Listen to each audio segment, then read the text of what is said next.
A friend of mine who's really smart said, you know, you've got to be the most honest guy in history. I want this sign maker. The guy is great. The yellow is a beautiful shade of yellow. The fat drug doesn't work on you. Why are you even taking it? I have a little tiny fish this big. Bring your kids in. We're going to change the sex of your child. Yes, sir. Yes, sir. Sir, are you okay? Sir, could you call up? Yes, I love this dog so much. Donald, No, no, no, no, no. No, no, no, no. No, no, no. No, no, no, no. The answer is no. No, no. Ba, ba, ba. Boom. Oh, yeah. What? Whoa. Boom. Ping, bing, bing, defense. Boom. Oh, my God. Bang. Yeah. And bing. I wish you could explain to me what the hell's going on.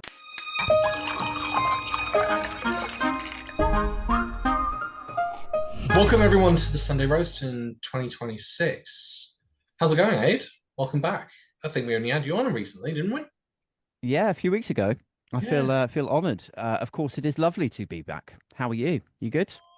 Good. Well, tried to keep out of politics over the holidays. That was a fucking waste of time. Anything to try and divert us from talking about Epstein and the files and the 0.6% that they released out of everything. And then suddenly he goes on mad rampages of stirring shit up in America and Greenland and Venezuela and Cuba. And then someone was winding us up about Iceland today. Just did you see the footage of him, like the heckler at the auto plant or something? He shouts out like, "You're a pedo protector" to Trump, and Trump turns like gives him the middle finger and goes like, "Fuck you."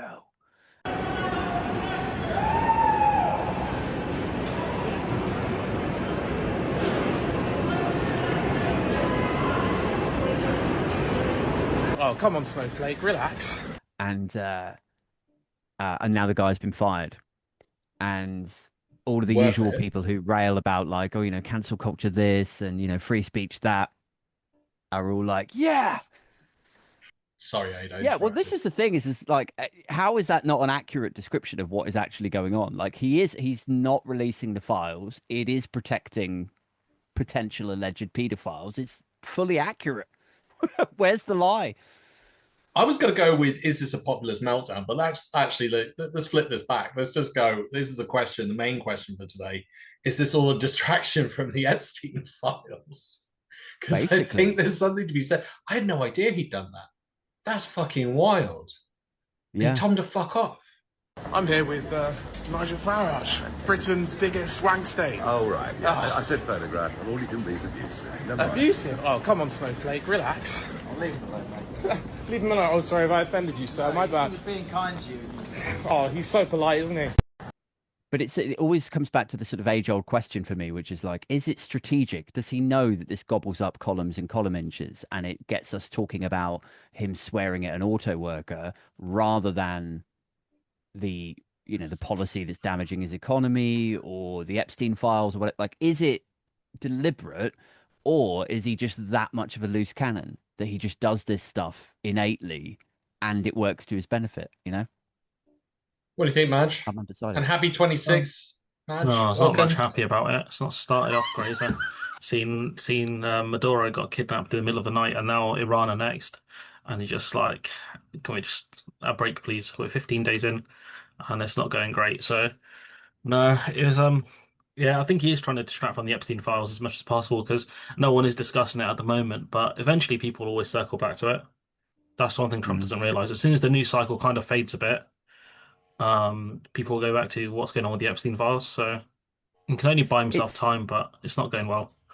It's an interesting device, isn't it? I hadn't really considered that before, which is that, okay, so with the distractions, with this sort of flood the zone approach, which they did in Trump 1 and now are continuing in Trump 2, traditionally that would work quite well for them because as we are all upset about, I don't know, you know, tariffs or him calling a journalist piggy or whatever, then you flood the zone with a new thing and then everyone's moving on to the new thing. So that tactic works. However, in the context of Epstein, it's almost like we've found a way to neuter that, because every time another distraction story does come out, it sparks this you're just trying to distract from the Epstein files approach, doesn't it? It colors it differently.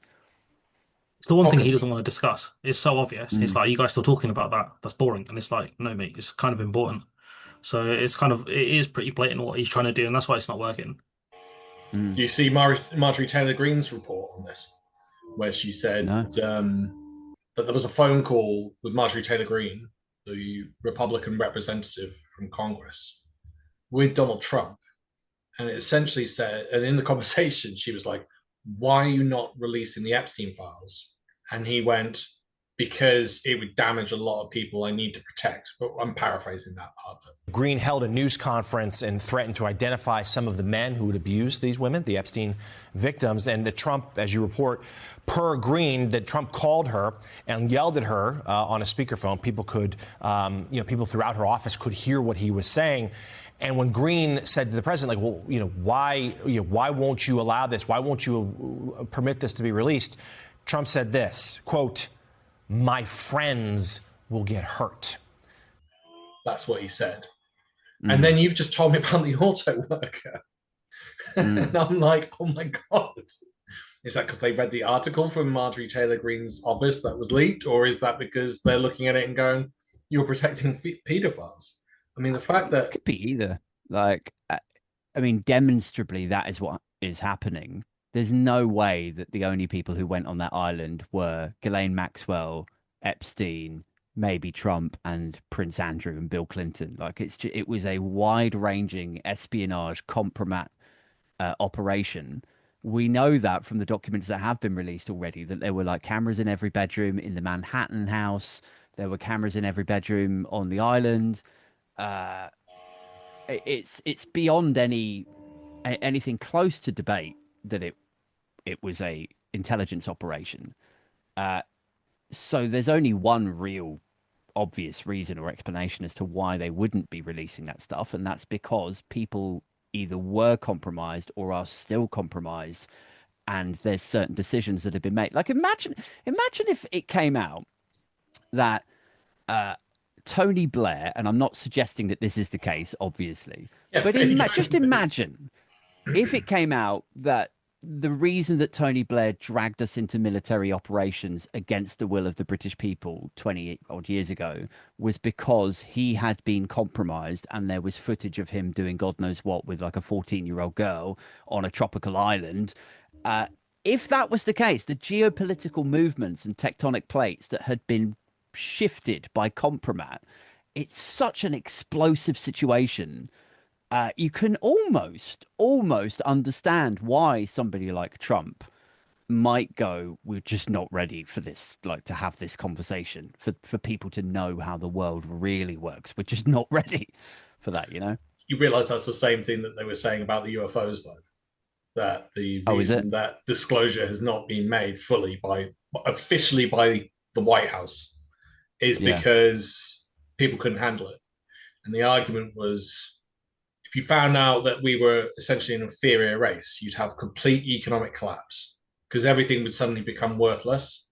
Not completely like zero, but, if a new civilization turns up and finds, it's no different to when we landed when Europeans landed in the Americas.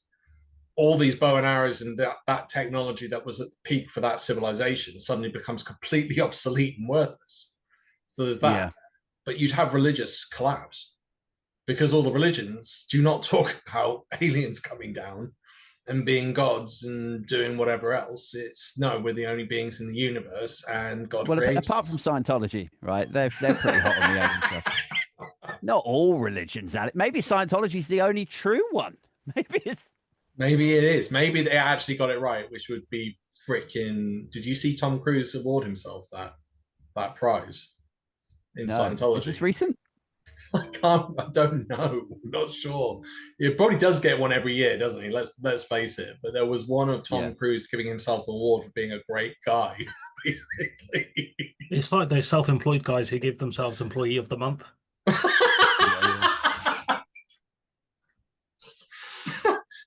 Do their own end-of-year review. Imagine doing that as a director of a company. We should do Just- that. Which award for best podcast host? Obviously us. Yeah. Yeah, Win. yeah, but Yeah. individual awards, isn't it? Not. Yeah. Now we need some military medals, which apparently, Yeah. which is what he had on. He had military medals. He's never said. Maybe he thinks Top Gun's real too. And they got that whole thing though, haven't they? He did Like, all of what's that it in his called? life. It's What's like the that? sea cadets or sea something. It's like the real CCF? like nutty bit. It's a what? CCF? That's the school combined cadet force. You can do this at No, schools. it's like I'm talking about like in Scientology, they have like the real. So they have the Church of Scientology, obviously worldwide, and then they have the Sea Corps, I think it is, which is the real like Scientologists Scientology area, and they have like like medals and boats because the guy L. Ron Hubbard was he was in the Navy for a bit, but I think they kicked him out. But he had this real thing like a fascination with like naval life and all of that. So that's why it's called like the Sea Corps. Anyway, we're going a Have you little read bit off any of piece his there. science fiction? Have you No. actually read any of his books? I mean, he's a science fiction writer. Yeah, I'm aware that he was a prolific science fiction writer, but I've never bothered. I'm not interested in anything that he's got to say because he set up like a cult, a religion to exploit people. I'm like, oh, let me invest my time and learn a little bit more about what this chap has to say. I don't know. Yeah. I mean, I've tried reading it. I mean, I've read Douglas Adams. That's decent science Yeah. fiction writing. It was just trash. It's just fucking trash. It's not even well written. You're sort of like, what the fuck? You just write a shitty book and you can spark off an entire religion. Sorry, I think with Tom Cruise, he deserves the medals because when you've done 5 impossible missions, you deserve some. And He deserves succeeded. some. Yeah, he succeeded each one. They were impossible. Yeah. Against the odds. Good for him. Exactly. The Top Gun stuff's not that impressive. I think doing 5 impossible missions, right? Yeah. And he's the only guy for the job, and they keep calling him back in. I think you deserve medals at that point. I did watch over Christmas the last Mission Impossible. I've got to give him credit. Some of the stunts were mental. I can't even figure out how he did it if he faked it. Like, it didn't look CGI on some of the stunts. Like when he was in a biplane and having a fight. I couldn't figure out how on earth. I assume there must be a cord or something. But anyway, we're completely distracted from the Epstein files. Yeah. I guess getting the Epstein files is Mission Impossible, and Tom Cruise could do it. That could be Mission Impossible 7 or whatever. Yeah. He's gonna have to break into the Pentagon and get us the files. You realize I'm going to make a poster of that now. I am actually going to make. I'm going to make a poster of that now. I'm going to make that. That's the thumbnail. That's the. I think they will come out, the Epstein files, in full. I think it will happen. Somebody will just like copy them to a thumb drive, or like somebody will leak it. You'll get a sort of what's that guy's name? Complete memory blank. He did it to the NSA. Snowden, yeah, you'll get a Snowden sort of figure. Or an adversarial nation will hack and get hold of them and publish them to embarrass everyone. It is inevitable that at some point they, or at least the most damning pieces within them, will emerge, which is what, when people say like the truth will out, the truth will eventually come out. Somebody will eventually do this. So the delay and the dodging and the obfuscation is the frustrating part, right? I mean, there's an unredacted version of it somewhere, and some junior at the FBI is going to leak it. It's just a matter of time. Yeah. Well, did you see the redactions themselves? That if you just copy and paste it into Word, then the redactions go. Doesn't surprise me. Do you know when they did the video footage for the prison, and then people could tell it was edited, and then everyone's like, "You blatantly edited this in Adobe Premiere because you can see the stamps and stuff like that." And then they were like, "No, we didn't." And it's like, "You did. It's really obvious." And the mouse on YouTube use it. They had a mouse go across the screen. Yeah. At one point. The edit. I always say, be shocked. You'd be gobsmacked at how many people are pretty stupid. Like, people just gobble up whatever they're told by over here, like the Daily Mail, over there, Fox News, whatever. But that doesn't mean that there's no smart people. And there are enough smart people that when you publish a story or footage or evidence from that, and you tell people en masse, oh yeah, this is the legitimate footage from outside his cell, or this is just how we got these documents, or whatever. Yeah, like most people, millions and millions of people will just believe that hook, line, and sinker. Like the Pentagon wouldn't lie to us, or the UK establishment wouldn't lie, but there's enough smart people that they will expose it. So it sort of bewilders me that they even try this sort of stuff. You know, oh, this is the unedited, unredacted version of this. It's like, no, it's not. What are you doing? Like, why would anybody believe? It's like when the Kate Middleton photo came up. And the first responses to that was like, no, it's a legitimate photo. And people were like, it's like fucking like a finger missing, and what was the Kate Middleton photo? a couple of years She's been ago. ill, hasn't she? She was ill during like I think end of last year, and then she put out a picture saying, "Look, I'm fine," and then everyone's like, "It's AI edited," and then they were Yeah. like, "Oh," so They they even had to like release something later. Or was this like a people family sleuth portrait it. picture that they Yeah, edited to make her look well? Yeah. And yeah, everyone was Mm. then going, "Well, they killed her. Is she yeah. being kidnapped? And is it a body double now?" It Could was be. like it was so wild, wasn't it? It was like whatever has happened to her, it has to have been so bad. Like whether it's bad plastic surgery, or if there's some sort of like affair situation that they're trying to sort out, or whatever the actual story is beneath this faked photo, it has to be way worse than the embarrassment of putting out a fake photo and hoping that like nobody picks up on it. Pretty odd to do that. But then, there's plenty of like editing within the fashion industry in terms of pictures. I think Cindy Crawford did one of like, this is me natural, this is Mm, me airbrushed. I think The, Britney Spears did it just to show the stupidity yeah. and the thing with that craziness. picture is everyone was like, "Is Kate Middleton dead?" And then they're like, "No." It's like, "Can you release a picture?" And they're like, "Sure." And then everyone's like, "This is edited." And then they're like, "Why did you do this?" And so yeah, that was kind of what happened with that one. Yeah. I sort of go, because you may mention, Aid, about people being stupid. I think there's an element of tribalism that we pick up instinctively that we haven't fully developed past. I think there's been a lot of studies, book, plug, done, Yeah. which show that tribalism is pretty instinctual. There was one example of two groups of kids put into two different groups, and they were told to one group was going to support this artist and the other group was going to support this artist. They didn't know anything to do with these artists, but they became tribal within that group over those Mm. artists. And you're just going within a couple of hours, and they were like literally being detrimental to themselves if it meant the other group didn't succeed. And you're just going, that's insane. And I feel like it doesn't matter what you show these guys who support Trump or Farage, maybe less so with Farage, but definitely with Trump. It's such a significant cult of personality. It's almost impossible to get them to accept that anything bad about him is really bad. Because the only reason you'd be saying it's bad is because you just don't like him. Not, Mm. and that's this sort of like circular weird argument you've got. It's almost like they're so invested as well that to do That it would be detrimental to themselves.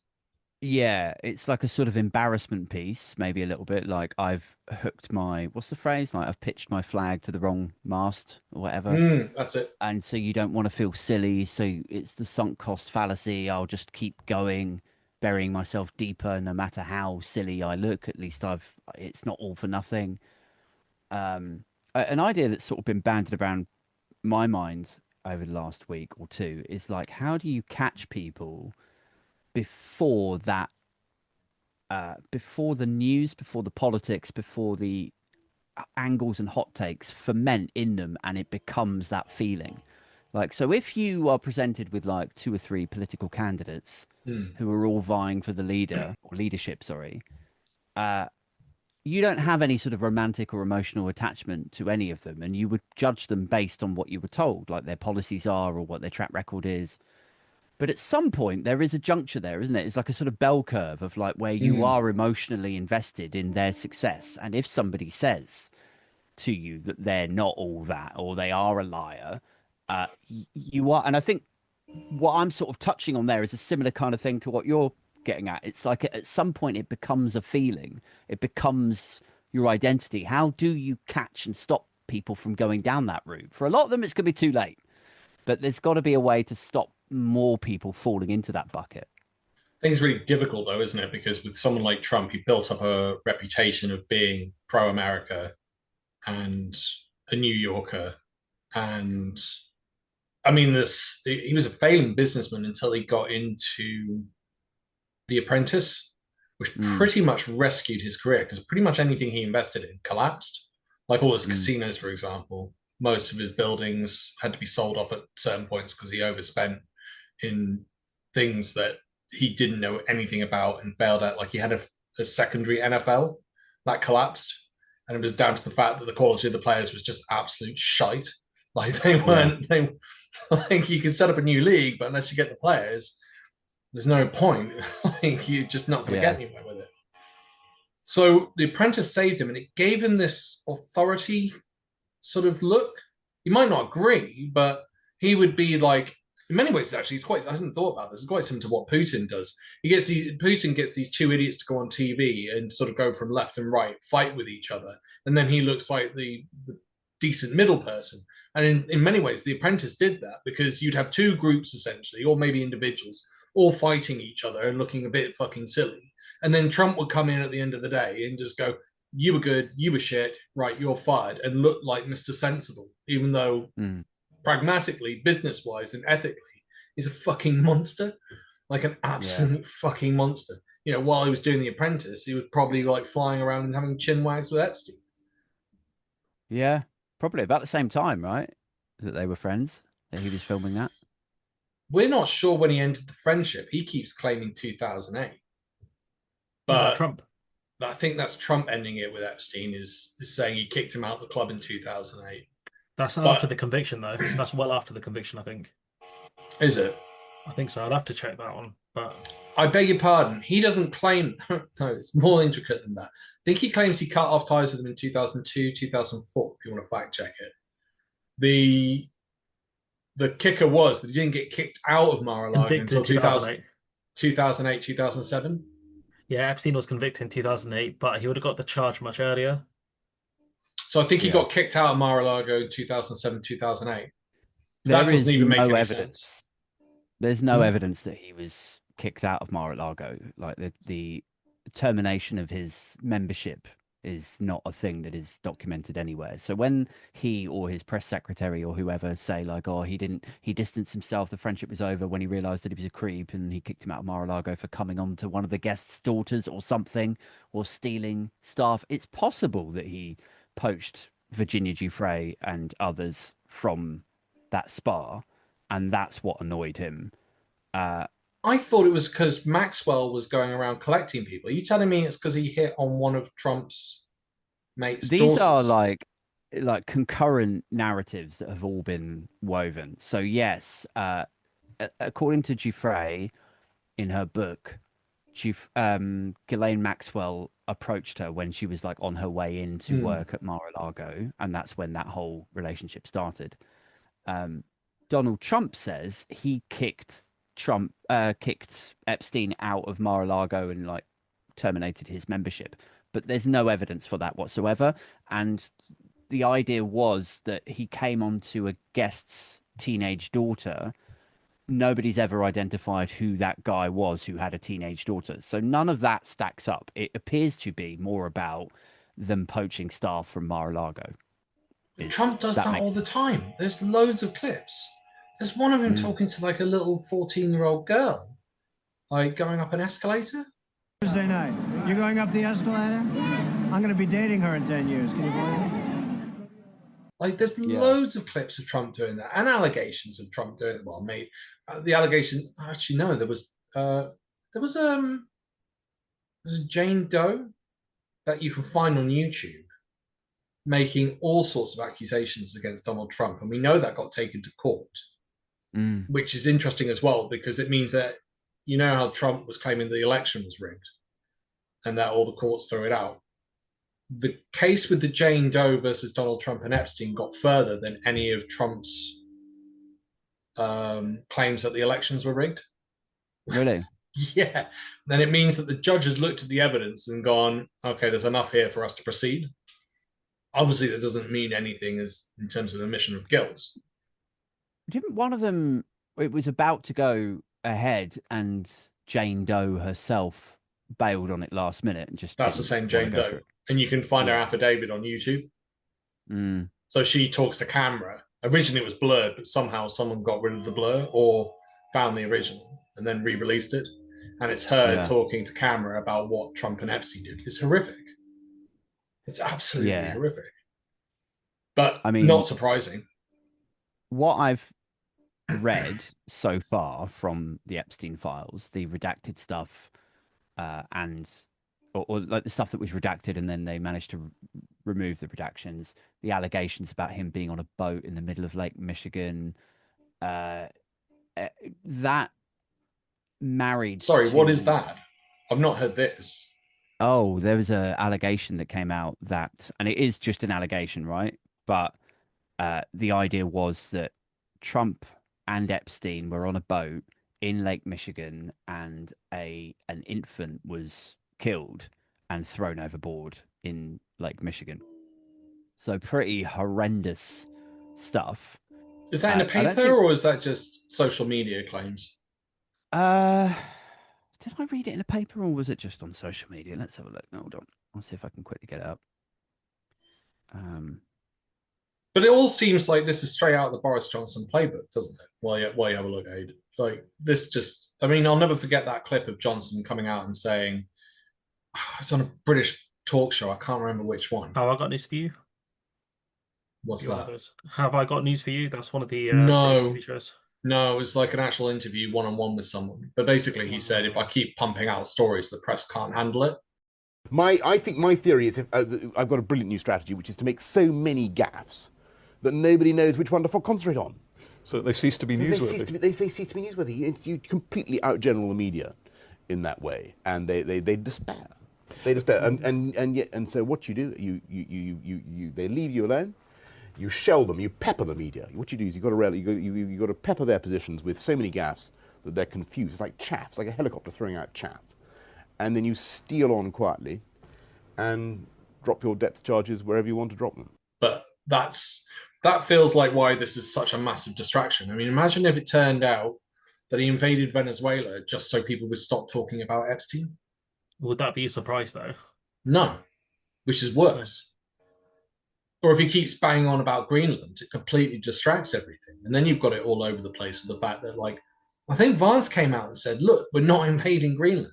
And then Trump goes off and just goes, yeah, we're going to take it and nothing's off the table.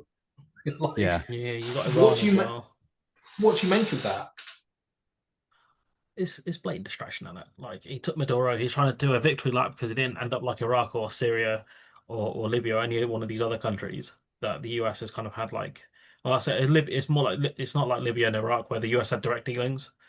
So that's what he's going for. But the problem is though, everyone can see the distraction, and it will default back to okay, cool, that's nice. What about the Epstein files, bro? And so, he's threatening the Iranian regime. They're kind of moving around units in Qatar, I think it is, as well. As well as the Greenland stuff. I think he's trying to bully Europe because Europe's a soft touch at the moment. So I think there's a bit of both, but he's trying to change what his legacy is from the guy who's in the Epstein files to the guy who got rid of a dictator in Venezuela without any US troops being killed, a guy who, expanded the US empire in Greenland and protect, Arctic security, whatever the fuck that means. So yeah, I think that's what it's about at the moment. He's trying to change how history will see him. Did you find it? I agree. I did. So, details of the allegation. The allegation is part of an FBI intake report dated August the 3rd, 2020. It's quite recent, and was included in a large release of documents related to Epstein by the DOJ. The claim: the unidentified woman alleged she was sex trafficked by her uncle and Epstein when she was a pregnant 13-year-old.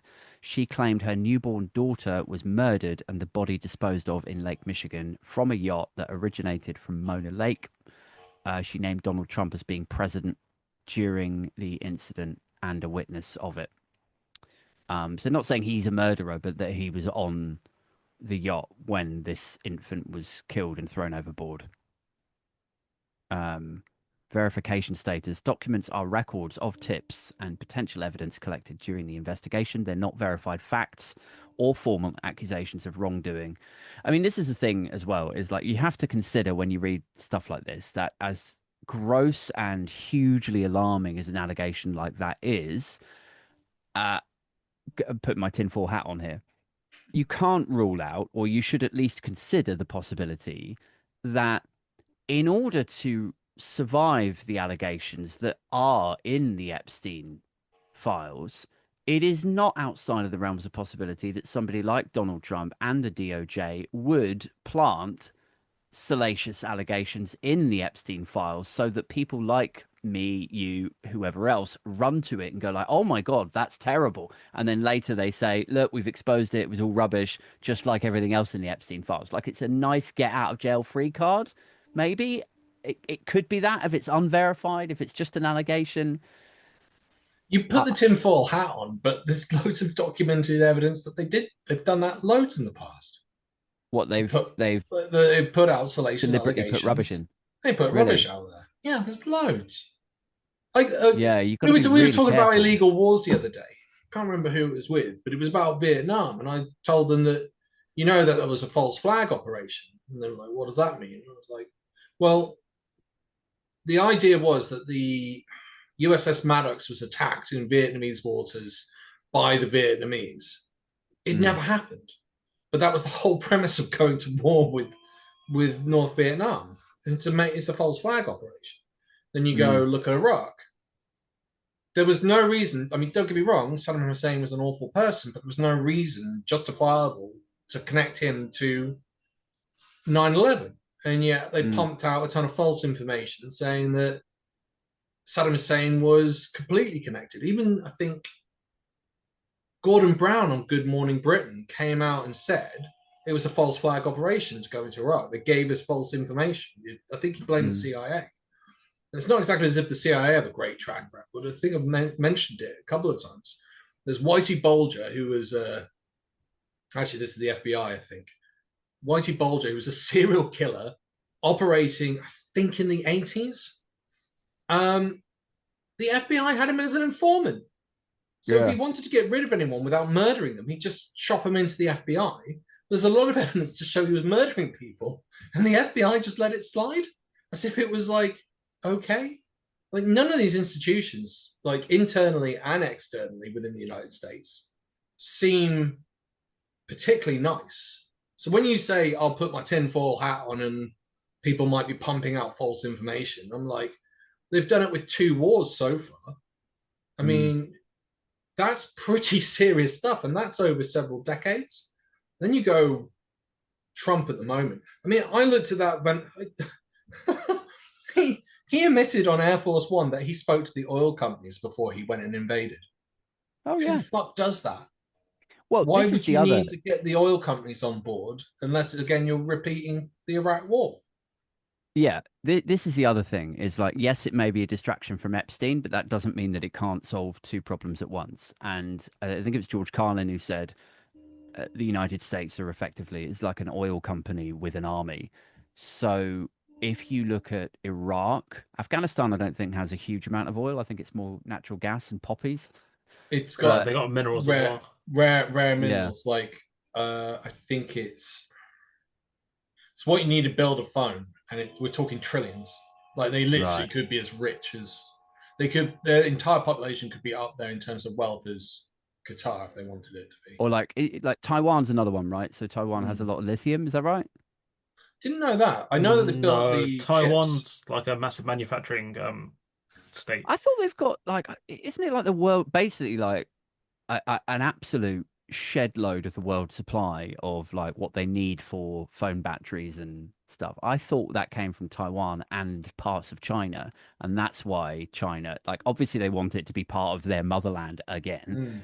But I'm sure that's where the tension comes from, because I thought it was the China has a lot chips. of the minerals, but yeah, Taiwan mostly is processing. They process a lot of the world's computer parts and stuff. Yeah, and that's why supposedly China won it. I think it's more principle, but also because otherwise they're blocked in. Like arguably, they're all the islands that surround the Chinese mainland are not owned by them. I mean, that's part of the reason why they're actually building islands off their coast. Yeah, fake islands. Yeah, they're building fake islands off their Interesting. coast and then putting military But to- bases up there.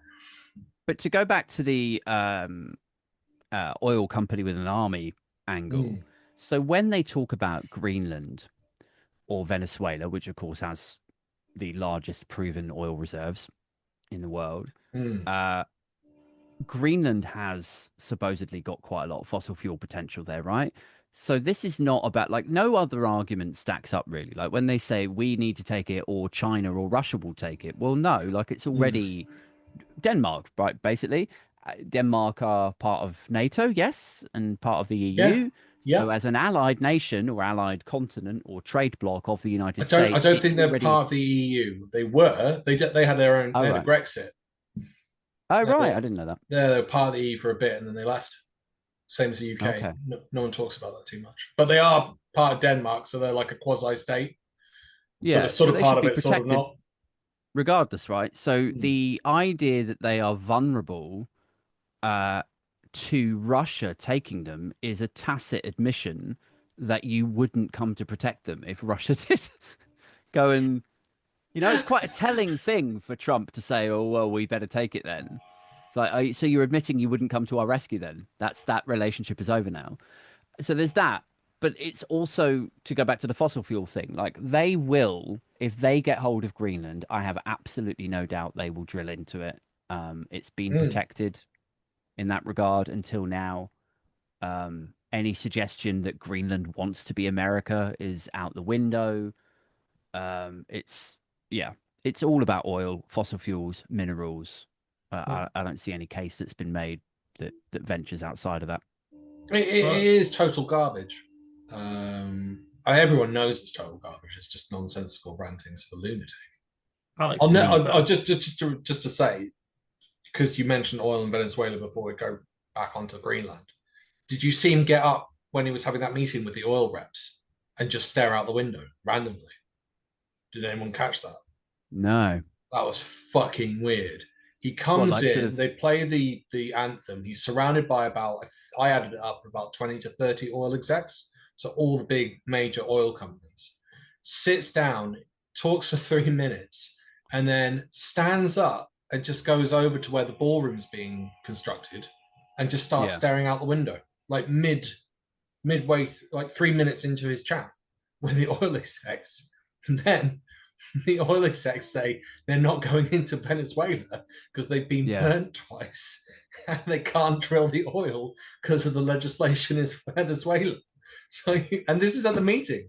So he said, we'll gate the oil, and they're going, no, you won't, because we're not doing it. It's uninvestable, they said, didn't they? That's why they're going to sell off the oil for Venezuela by the looks of it. So they're going to take the oil that they would have sold at market and just sell it for them and probably take a fee. Alex, I was going to say, to be fair to Trump here, there is another reason why he'd want to take Greenland is, the money, or the color of money is green. So, maybe that's his angle. You got to think about it. I'm saying. I could see that. I mean, it's as logical as anything else. Yeah. So I draw a big color saying this is a big money printer, but the whole argument makes no sense. Like with those minerals, it is hard to get to. I watched an interview with, I'm not sure who it was, but they're with the New Statesman. I think it's someone in Denmark, and they were discussing it, saying like, well, no companies are agreeing to go after the minerals because it's just too expensive. It's not viable at the moment. So they might be thinking in 20 years' time when, things are defrosted a bit more, that it's gettable. That might be the longer term goal, but Trump doesn't think that far ahead.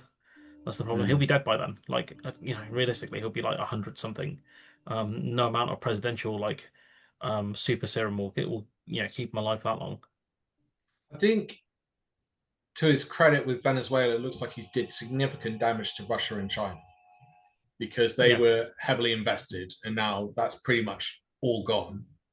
It would have knocked everyone else in Central America, the Caribbean, and South America into more of a US alignment because they're going to go, we're next. And he was literally threatening Colombia, Cuba, wherever. So they're more likely to orientate towards the United States as a result. And then with Greenland, I think it is just a shortage of minerals. It's no different to Canada. There's tons and tons of minerals. I think zinc, aluminum or aluminium, aluminium, and a few other resources of cobalt. I think has been found recently in Canada. So they've got all these like raw materials that they can be selling for your phones and everything else, and that's probably more of what they're looking for. But let's face it, I mean, his brain's not working, and it's deteriorating rapidly, and he'll have moments of clarity which confuses everyone. But he'll also have moments where it's just gibberish that's coming out of his mouth. I think there was a speech even last week where he literally at the opening of the speech went rah, rah, rah, rah, rah, rah. Like I'm not even exaggerating. Those are the noises that were coming out of his mouth. Ah, ah, ah, ah. Ladies and gentlemen. At the beginning of a speech that he was making to a crowd, and you're just like, what the fuck? Yeah. So, and then it was Rubio giving him that note, which was like telling him to talk to Chevron. And instead of, he had this really sort of senile moment where he read out the private message in front of everyone. It just made him look like a puppet and an idiot. And you can't make, again, it's coming back to that thing that we keep on saying. You can't make this stuff up. So when we talk about his intelligence, I wonder if it's someone else pulling the strings. I wonder if he's just randomly plucking at stuff. I wonder if he wants a legacy. Like, the purchase of Alaska was considered like an absolute coup. Like, it's tons of natural resources and materials and minerals and space. Does he want to be like, the equivalent of buying Alaska? He takes Venezuela, he takes Greenland, he expands the United States, makes it bigger, and then everyone remembers Trump for this expansionist policy more than anything else. Possibly, yeah. Like when we get to the end of this presidential term, he knows that constitutionally it's going to be incredibly difficult for him to run a third term. He also probably knows that he's coming to the sort of mid throes of this dementia Alzheimer's situation that nobody seems to really want to talk about, but people are privately discussing. And so as you approach, let's call it politely, the sort of sunset years of both your life and your presidency, you want to leave a legacy there. You want to bequeath a strong economy, an expanding imperialistic United States, so people remember you as a strong man and an achiever and all that. What does that look like on the ground for Americans? Like I said about a week ago, I was like, he absolutely will go after Greenland. That is, as far as I'm aware, or concerned, it's nailed on. Like it's going to happen. You whether think it's that's military. Do you think it's? And when you say that, do you mean he'll send the military in as a last straw? Yeah. I think we're probably about a month, 2 months away from stuff really starting to hit us in that respect. But I don't really see any, like the Prime Minister of Greenland came out of a meeting with him yesterday or the day before, saying like they are going to move to take Greenland. Like they're really, really serious about this. Firstly, I believe that the American president should be taken seriously when he says that he wants Greenland. But I also want to make it clear that if the United States chooses to attack another NATO country militarily, then everything stops. That is including our NATO and thus the security that has been provided since the end of the Second World War. The EU and the UK together have signed a letter saying like we will not like recognize a US act of aggression like taking Greenland. But you only need to look at the way that Donald Trump, Vance, Rubio refer to, react to European leaders versus how they behave when it's somebody like Putin. Like Donald Trump will stand there on a runway welcoming Vladimir Putin with open arms, smiling at him. He will attempt to wrap tariffs around China, and China will sort of like mock these tariffs and continue to match them up until eventually Donald Trump relents and then stands down. So he respects China, he respects Russia, he doesn't respect the EU. They don't have an army or a military presence in the same way that the United States do. I don't think he feels threatened by them. He's been bold enough to take Venezuela already. If you accept the pretext that this is about oil, minerals, natural resources, and with the context of Alaska before it, I think it makes perfect sense. And he is sociopathic and dementia ravaged enough to go after Greenland. And I actually worry what will happen then. I think I'm a little bit. I mean, with me, I'd have already put British troops on the island. I would have put them on Greenland if they'd allowed it. Fuck them. Like I just keep looking back at history. The only time Hitler was pushed back was when Mussolini he wanted to take Austria, and Mussolini put Italian troops on the border of Austria and said, "You take that, you're going to take us on as well." And he backed off. He gave instructions to take the Rhineland, but he said if any resistance is made with French troops in the Rhineland who were running it for compensation for World War One, to back off. And I think in Poland, when Hitler invaded Poland, there was an example where he didn't think the British and the French would do anything. And boy, was he fucking wrong on that. Yeah. Oh, he was right. It's the phony war. You know, they had when Hitler invaded Poland, they all just sat on the French side of it and did nothing. There was an American guy who went there and he called it the phony war because there were no German troops. All the German generals thought he's crazy because they were like, "You've left nothing on the other side," and they were like, "Actually, he's a mad genius because France did nothing. France and Britain just sat there waiting for Germany to go on the other go the other way." Ribbentrop was at the Wolf Slayer. Do you know his name was Mr. Wolf? Hitler's nickname was the Wolf. Did you know that? I didn't know that until recently. The Wolf? Yeah. That's why it was called the Wolf Slayer. That's why it was called the Wolf Slayer. I'd like a nickname like that. Yeah, I need a name like that. It was the Gladiator Wolf. He was much better. Yeah. Anyway, sorry. He apparently went white in the face when he realized that France and Britain had declared war, and it's exactly as you said. All they had to do was like push in, but they were too timid.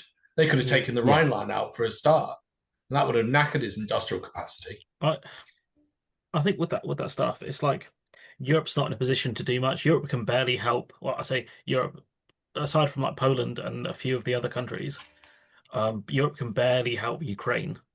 So the idea that we're going to stop, any kind of threat to the United States it's not going to happen. There is one thing. So we're all aware that the US is in debt, right? And that's partly propped up by US bonds being bought abroad. So China owns a substantial amount, but so does Europe. If we dump their bonds onto the market, I think you'd have a recession worse than 1933. That's depression. Yeah, no. But it's like reciprocal, isn't it? Like they would dump UK bonds. Could do. If the US goes into recession, like most of the global audience is cooked. Given how much debt a lot of countries are in, like France are struggling at the moment. That's a nuclear option, like a non-violent nuclear option. I think what's going to happen is he'll take it, pretend for security reasons or whatever for Greenland if he does go for it. And then, everyone's going to be real mad about it, similar to how people are mad about Crimea. And then in a few years' time, no one's going to care. Do you think if we landed troops on there, he'd still go through them? If what? British troops were landed on Greenland. Do you think he'd go through? Probably. I don't think they'd stand a chance, though. It's not the point about the chance, it's the fact that he's declaring war on Britain. Is it a question of are British soldiers going to actually fire back at the Americans at that point? Because they're gonna attack with overwhelming force. They're just going to go straight in there. A giant naval blockade. What are you going to do against that? Nothing. It's suicide. Well, I don't even think he can control Greenland. It's 9 months of the year is snow. How the fuck do you I think there were even stats I've seen where I think there are only 500 to 1,000 troops capable, US troops capable of operating full time in Greenland. That's it. I think he just wants it because he can have it. He doesn't think Europe's going to do anything about it. Thing It's is, such though, an right, odd country to go for. It's always like a sort of hallmark of this is the thing I keep coming back to with his aggression on Venezuela and now his aggression on Greenland is all of his supporters, the MAGA lot, see this, and indeed he sees this as the behavior and conduct of a strongman. And I always see it as the inverse. If he wanted the oil in Venezuela, he could have easily thawed relations and contracted in American companies there. It might not have been easy. You could have negotiated hard. I know there's some history, but you could have, if you were like Mr. Art of the Deal negotiator, you could have warmed those relations and built bridges, and American companies would have made an absolute shed load of money. The same thing with Greenland. Like, if you're really obsessed with like drilling into Greenland, which is what I think this is all about, you can build relations. You can stop disparaging European leaders. You can get American companies contracted in there. It is the inability of negotiating and cowardice of being seen as somebody who's willing to make concessions on your own side also, that leaves him with like no other option other than aggression. Like, and to me, that is the hallmark of a weak leader. That's somebody who doesn't know how to negotiate or cannot strike deals. But you know, that's him in spades, isn't it? So, or stop wars. Yeah. I mean, I think 1 out of the 8 that he claims, he's trying to get. He's trying to get the Nobel Peace Prize from the Venezuelan leader. Oh, I've forgotten her name. Yeah, the leader of opposition. That one, the one who she thought she was going to be in charge, and then they said no. So she said that she's going to give him the Nobel Peace Prize, and the first time ever in recorded history of the Nobel Peace Prize, they've had to put out a statement saying you can't transfer Nobel Peace Prizes between people. And you're like, fucking hell. So Trump came out when he found out that they had released that statement. Trump came out and slagged off Norway and said, he can't make this shit up. He really can't. He's like, I've always had a problem with me. Like, what? Oh my God. I wouldn't mind him having. I'd be curious to see what happened if he tried to have a pop at Iceland as well. I'd like to see some of the world's strongest men like fighting against Americans. Thor Magnuson, the Mountain. American troops would be something to behold. Go on, sorry. The whole Greenland thing is kind of nuts because I was looking at the map and like, you know, there's a channel through kind of Greenland, but it ends at Canada. So it's like, you know, if you're worried about Arctic security, they're going to go straight into Canada. So it doesn't even make any sense. Like, do you not think it might be an idea for Greenland to switch allegiances and just become Canadian? That would fuck Trump off no end. Yeah, it would, but it'd make it more likely they'd invade. They'll say, fuck you. I can't remember the guy in charge. Mark Carney, that's it. Yeah. So what do you think he'd then just respond by just escalating? Yeah. Of course it would. That's all he understands is escalation. Only when he gets absolutely put in a box, he de-escalates things. But the guy loves escalating situations. It's a big distraction. You know, the whole media, everyone's distracted by what's going on over there. It's interesting, though, isn't it? Because if you take the chap that won the mayoral in New York, self-professed socialist, somebody with whom Trump should fundamentally disagree on a lot, and yet when they met up in the White House, it was all smiles and hugs, wasn't it? Which makes me think, like, if you are bold in your convictions and you are willing to make the case and stand up to Trump and call him a fascist, and like he does respond to it, he will. It doesn't always have to be an escalation and aggression. It can just be, let's say, in this context, European leaders getting together with Mark Carney, getting together with Australia and New Zealand's prime ministers, and making a united front and saying, like, you cannot take Greenland. That's part of us, effectively, as a new bloc, a geopolitical bloc. And if you want to do business with us, then it's like come one, come all. Like it's almost like a new NATO, but against American aggression. Perversely, he's going to say, "Good luck 1v1 against Russia." Yeah, so good luck, guys. That because the US has got the strongest military, and the US is because the European countries didn't arm up. That's the problem. How is that different to right now, though? Like, we may as well be united because America they're still helping Ukraine. They're still arming Ukraine to an extent. So, like, I don't know if Europe's got the capacity to kind of replace it yet, because Europe's kind of been very slow. Looking at you, Jack, it's not been too great. Poland's the only major exception to that. The UK is not doing great either in procurement and things like that. So, like, it's not going good at all overall. Putin must be reveling in this. Yeah. This is like from Brexit and getting Trump in. I mean, Yeah. he's absolutely hammered the West. I mean, well done, America. Well done, guys. For whoever voted for him, like fucking brilliant work. This is Yeah, I mean, well done the absolute Democrats for top putting up fucking Kamala notch. as well. Sorry. Well done the Democrats for giving Alzheimer's patients one and Kamala Harris two. So yeah, appreciate that, guys. You know, you guys put up your best candidates against Donald Trump. So yeah, great job overall. But yeah, it's kind of he has changed the world order, just not in the way people thought he would or people wanted him to, where it is the strongman era again. You know, like, but I did see a lot of takes saying that, well, you know, like if China thought they were capable of taking Taiwan, they would have done it ages ago. I don't think they think they're ready military. You know, the military's ready for that kind of stuff. So I think it's like people who jump to, oh, he's redefined, you know, international stuff. Is like strong countries have always done what they wanted. You know, the US broke international law when it invaded Iraq and Afghanistan. No one did anything about Nope. that. So yeah, it doesn't surprise me. Just It's because you quite talked about depressing, isn't it? escalating situations, and I'm now aware of the time. ICE. That's all that's happening in Minnesota. The shit we saw unfold with Rene Good, and it was broke. They gassed children yesterday. He an innocent child. All my kids are innocent. They didn't ask for this. Yeah. Can you so your kids were in the back of this all car? My kids was in the back. My wife was in the front seat. I was pulling off. Yeah. Look. And your windows were down? No, my windows weren't even down. That window was down. Right. But I was doing something. I rolled my window down. But look.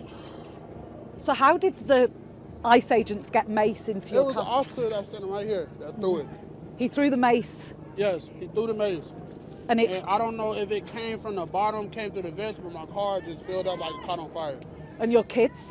My kids can't breathe. They're at the hospital. Your kids are in hospital, and how old are they?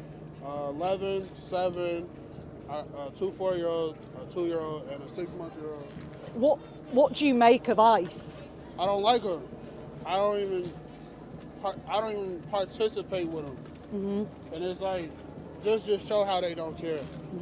Someone else has been shot in this neighborhood tonight. Innocent people, innocent kids. Like, to the point, it's like it's getting unsafe. Will your kids be okay? I don't know. My 7-month-year-old couldn't breathe. He got rushed to the hospital by the ambulance. That must be utterly terrifying for you. Yes. He got rushed to the hospital by the ambulance. Did you tell the officers what they'd done? Yeah, I was arguing with the officer to call the ambulance for 5 minutes. He wouldn't call the ambulance for you? No, he told me to call them back and get them on the line. Could he see that you had your baby? Yeah, he knew that they was in the car. He told another protester to stop talking and let him talk. He knew that they was in the car. He didn't even try to help. You must be furious. Yes, I'm mad as hell. Now it's gonna be hell on wheels. They definitely gonna have to pay for it. He an innocent child. All my kids are innocent. They didn't ask for this. Yeah. Okay, thank you so much, sir. Someone threw a flashbang and a smoke grenade in a car full of 6 kids, and they're now in hospital. But I saw the Department of Homeland Security complaining about one of their guys getting rammed by a car. Not by, is it Jonathan Ross, isn't it? Who shot Rene Good. I'm going to say it, murdered Rene Good. Fuck him. Fuck. I'm not going to the World Cup in America. I'm not going to America under Trump. So, yeah, fucking murdered Rene Good. They threw a flashbang and a smoke grenade into a car full of kids. And they're wondering why people are ramming the fucking agents. And all it's going to be is continued escalation. What did you make of the events while we've been off air with Rene Good, Aid? I feel like I'm sort of regurgitating well-trodden material here. Like other people have said this many times, but I agree with it, which is that this was inevitable, was going to happen, because when you construct a domestic force like the SS or like ICE agents, and they are charged with rolling out racist and illegal policy, snatching people. Like the way that it was sold to Trump voters was like, we are going to detain the drug dealers. We're going to scoop up the illegal immigrants that run drugs on our streets, etc. Nobody thinks that's what's happening. Like everyone knows the horror stories that are being told about, like students who are just trying to get to class. They get scooped up, thrown in the back of a van by people with masks on. Uh, there's people who have got in the way of arrests like that, who then themselves, American citizens with the right paperwork, have then been detained again by people with masks. This is not like dangerous drug dealers or people trafficking or anything that's being resolved by this. In actual fact, it's it's people who work in other people's houses, like teachers, cleaners, gardeners, people who work in shops. And so when you have this sort of egregious, disgusting policy being rolled out, you're going to get protest. And when you get protest smashed against like at loggerheads with people with guns and use of force, it is inevitable. It's going to happen. Somebody's going to get shot. And unfortunately for this woman and her family, it was her. She was in the wrong place at the wrong time. It will happen again. It's going to. It did last night. Yeah, well, there you go. Yeah. Someone who is supposedly alleged to be an illegal immigrant was tracked down and shot in the leg, and people rioted. And that's when the guy with his kids in the back of the car got smoke grenaded and flashbanged. And they're all in hospital right now. And the other thing. Go on. Yeah, I was going to say the other thing that is inevitable is escalation, because the Trump admin won't back down about this. This is like one of their flagship policies, even though it is ferociously unpopular. Like America do not want ICE agents with balaclavas over their faces snatching people off the street. It's like voter kryptonite. But they won't back down on it. And as the temperature continues to rise and people are rightly more and more disgusted about it, and it gains more media traction, people will go out in droves. More people will protest, which means that the ratio of people who are at loggerheads with these ICE agents it's going to become more and more problematic, which again will raise the temperature. And so whether it is protest on the streets or like, it sounds a bit extreme to say this, but I was going to say, or like guerrilla warfare, like civil war kind of territory, that remains to be seen. But I would not be surprised at all if you start seeing that kind of stuff, because people don't want to get shot in the face, right, when they're protesting ICE. Now, if you think there's a risk of that happening to you, if you step up to ICE to try to do the right thing, you're going to find other ways and means of making your point and trying to neuter them or take them off the streets. So I think you're going to see people like they'll track down ICE agents' trucks and cars, and they'll let the tires down. They will, like this week there was you sent me the link to it actually last night, didn't you, Alex, about the thousands of ICE agents whose private addresses and names were leaked on the internet. You'll see a lot more of that, I think. And more yesterday night. ICE abandoned their cars after the shooting of this supposed illegal immigrant. And the crowd smashed into the cars and got a load of papers, and then started broadcasting it on social media, all the names, addresses, the instruction manuals they've been given. And then someone got into the back of another car and pulled out the gun case using their truck, and then spent about 5 to 10 minutes trying to smash it open in front of a crowd who were cheering him on to get access to the guns. Yeah. It was like, fucking... One more thing that you definitely will see. I'm gobsmacked that this hasn't happened yet, right? And there's such a crushing, cruel irony to this, which is that back in the day when they were selling the policy to the American public, they would say, it's drug traffickers, people traffickers that we are interested in scooping up, rounding up. What will actually happen is you will get organized crime, people traffickers who will go banging on people's doors, wearing balaclavas, saying that they're ICE, and they will kidnap people. And nobody will know the difference because everybody wears masks. And I don't think they're under any obligation, the ICE agents, to actually give you any paperwork. I think they can literally just turn up. Like, they're not FBI, they're not cops. They can literally just turn up and say, we're ICE, get in the van. And when you operate in such a haphazard, foolhardy, unprofessional, and secretive capacity, I don't think you should be hugely surprised when organized criminals who operate in a similar way behave exactly the same as you. Like, you're going to see people getting kidnapped like that. It's no different. I mean, it was interesting seeing Joe Rogan come out and go, "This is the Gestapo," and you're like, "Well, well done, dickhead. You fucking platformed him, and we all warned you." Yeah, and you're Better like, late than never, Joe. "Yeah, well done, Joe. Fucking moron." Like, we all saw it. Madge, what are your thoughts? Yeah, I mean, with the shooting of that lady, it's pretty obvious she was trying to get out of the situation. And the guy was, he was stood in front of the car. He was blocking her exit.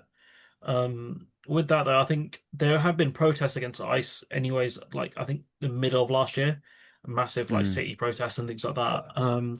And I think the biggest problem will be if ICE start beefing with the police officers, which I think is going to happen. Especially in the state where that lady was killed recently. You will see like mayors and whatever, telling police, make sure I stay out of trouble. And I think that's where it's gonna really escalate. But with that, the fact they don't have to really announce who they are, is crazy. I think, like the bar for being a police officer in America is very low. And I think the bar for being in ICE is even lower. Like there was a video of a guy in ICE reaching for his gun and he realized he had dropped it. ¡Ayuda! ¡Help me! ¡Help me! ¡Ayuda! Hey, look at these motherfuckers! How's the other man right there? ¡Ayúdame! They're trying to kill me! ¡Ayúdame! ¡Ayúdame! That's not a people! Not a paper! Why? Where's paper? Why? Not a paper! Why, you trying to kill me? I ain't American!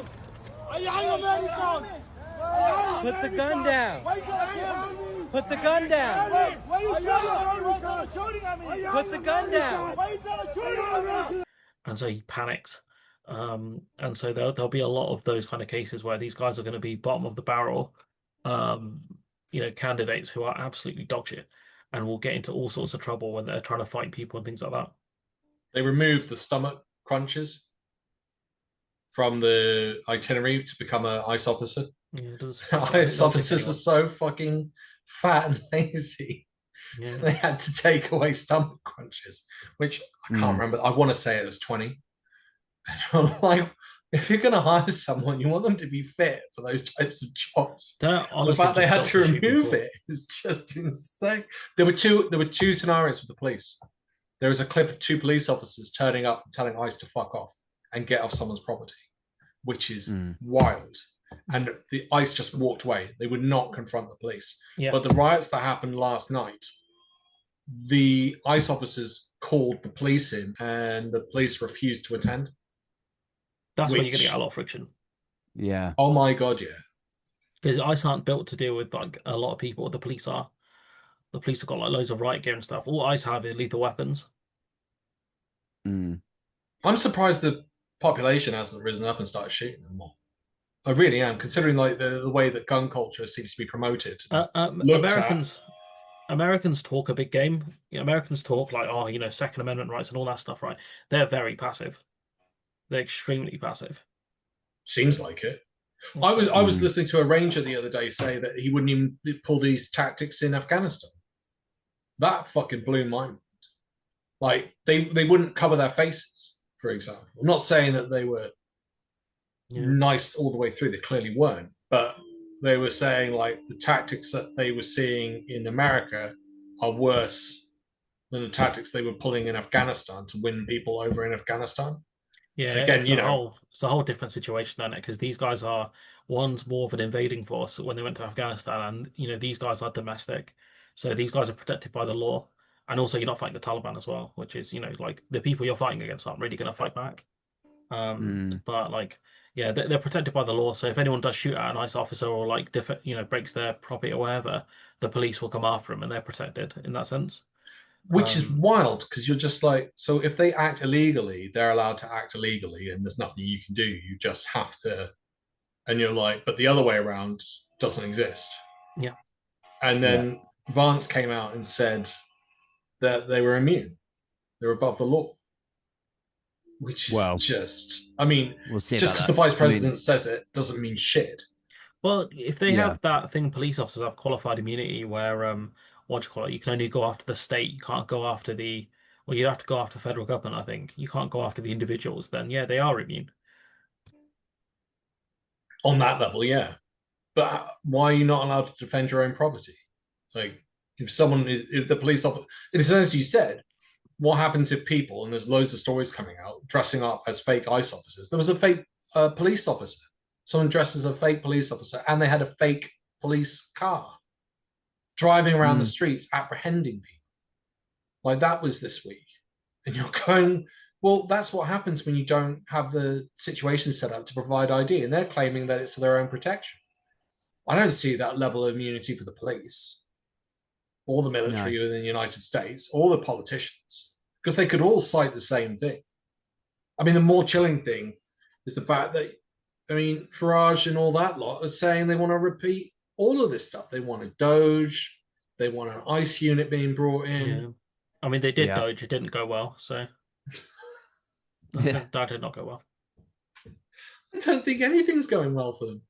Like, Aid, you said this week 24% was the latest polling? Yeah, they've dropped. Yeah. They reached a peak of, I think, 30. That was last April, May sort of time. But since then, it's been a steady decline. It hasn't been like a full-on drop. There's no one single thing that Farage or Tice have said or done that has made their supporters go, do you know what? I don't like that. If that's what they're about, then I'm not with reform. It's just a general fash fatigue, I think, and people maybe are like, some of them are warming to back to the Conservative Party. They've seen a bit of a bump. I don't think Labour are really picking up any of these lost votes. What? But they're Greens doing all have the made some anti-immigration gains. stuff. They're going to stop the boats. You know, they're doing all this anti-immigration stuff. Surely reform voters are coming back, no? No. Oh, man. Zoe Gardner shared a stat this week off the back of a study I thought was quite interesting, which was that this study had shown that when you show people news stories or boasts about how many boats you've apprehended or how many people you've deported or whatever, it doesn't actually translate to, oh, I support the party that's in charge. Actually, the way that it ferments in the brain of people who are reading those stories is, wow, immigration is a real big concern. We're being invaded. Who do I associate with solving the problem of invasions and boats and all of that? Oh, I should go to the fascist flag fuckers. And so it's been proven, like, time and again, like every time the party in government, whether that's the Tories or Labour, go harder and deeper and further to the right, it actually just emboldens the far right parties rather than convincing anyone that, oh yeah, Labour will be tough on immigration. And we know that because we've seen the same rhetoric played out by Home Secretaries in Tory administrations, and then more recently by Yvette Cooper and Shabana Mahmood. It doesn't matter what the messaging, or whether they even, as they did, like, ape reform's colours on their Facebook promo stuff that they've been putting out to try to appear to be more reform-like. No one is ever interested in seeing the party in government. Oh, my monitor's gone off. No one is ever interested in seeing the party in government go hard on immigration. They only are interested in moving towards like a far right party, like either Reform or was it like, is it Advance UK? Is that Rupert Lowe's one? Yeah, I think Or is that Ben Habib? Or maybe it's the Ben Habib. I can never remember now. I think it's Ben Habib, actually. Rupert Lowe's on his own, but he has launched a party, I think. Ben Habib. Yeah, he's got some weird alliance party. He's got some weird right-wing party, which no one cares about. Sure. Yeah. Well, people, like, he's promoted quite heavily on like X. I think a lot of the far right do like him because he talks really tough on, like, there's a quote attributed to him, Rupert Lowe. He says, or he said, that asylum seekers, if it was up to him, he would ship them off to some Scottish island and let the midges do the rest. That's what he said. That's how hard he goes on what he refers to as economic migrants. And he ran Southampton Football Club. How does he look at all the fucking players that came over? Does he think they were all doing that? Wouldn't they You're be looking economic for migrants because they're moving here for better work? yeah. You're looking for a sort of sense of shame and hypocrisy from somebody or a type of conservative that just they don't have it. Like they don't see that disconnect. As far as they're concerned, like rich footballers, I mean, really what it is, it's classism when you actually boil it down. Rich foreigners who come to the UK, they have absolutely no issue with. Broke refugees or single mothers or people who live down the road from me on the Disabled. council estate, they have no interest in whatsoever, whether they are white or brown or whatever. That's very So, yeah. reflected in. It'd be interesting to see.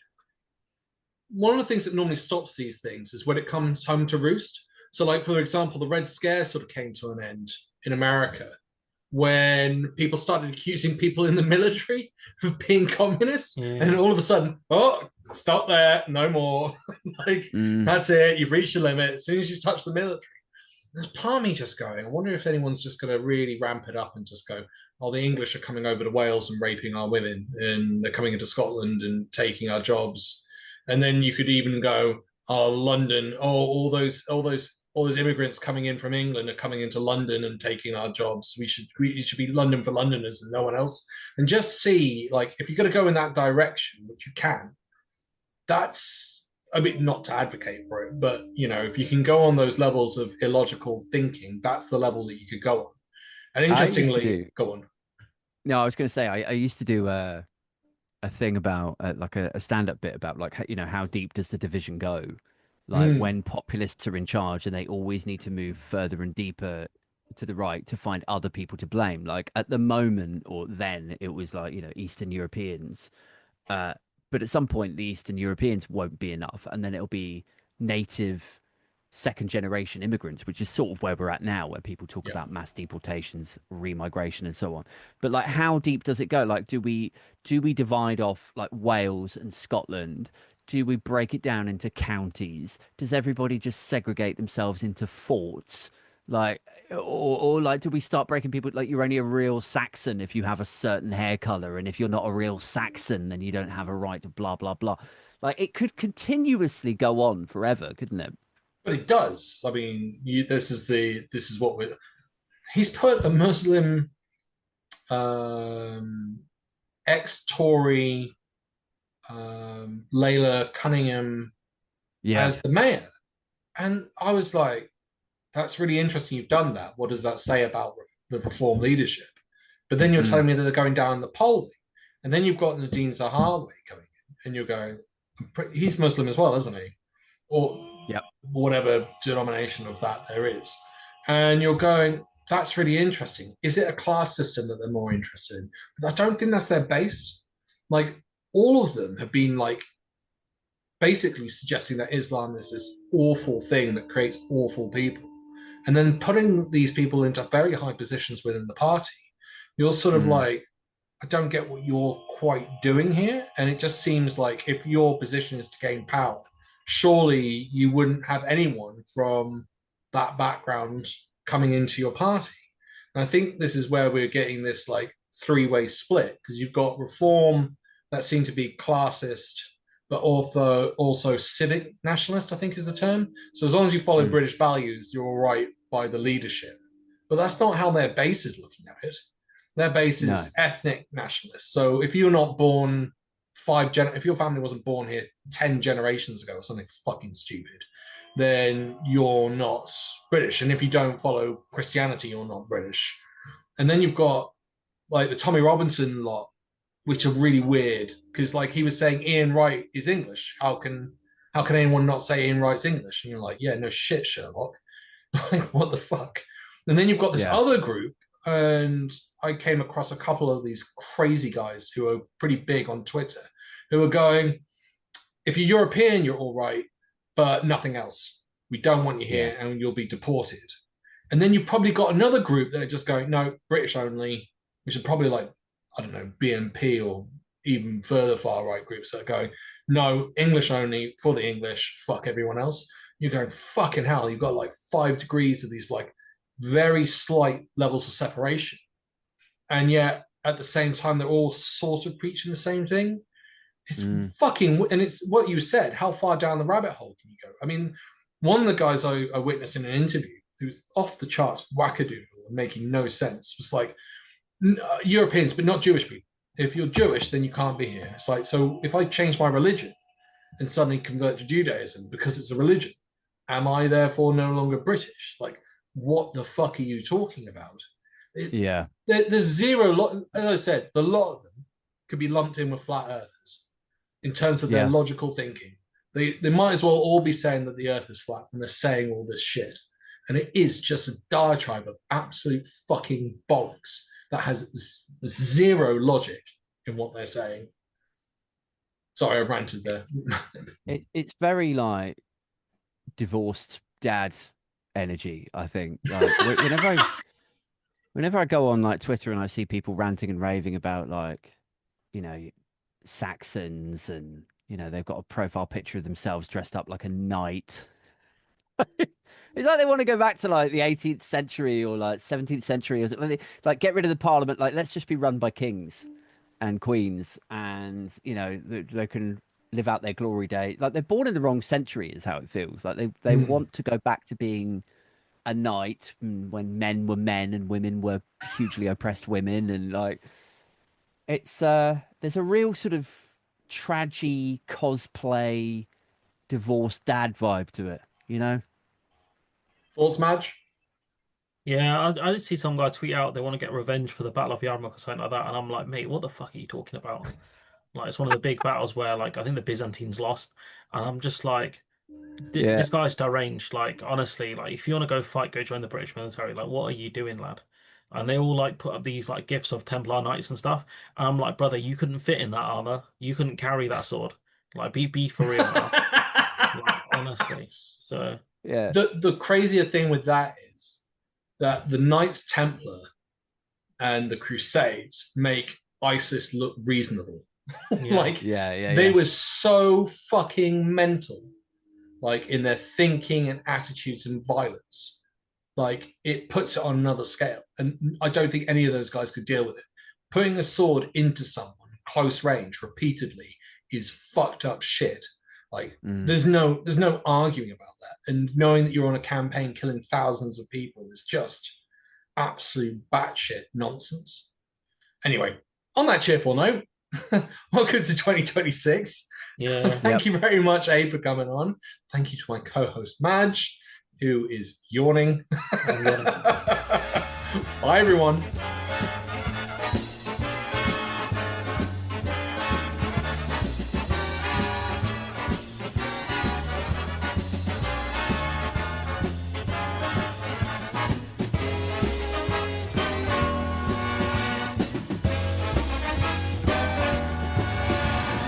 Tune in next week for another exciting story from the files of Police Squad.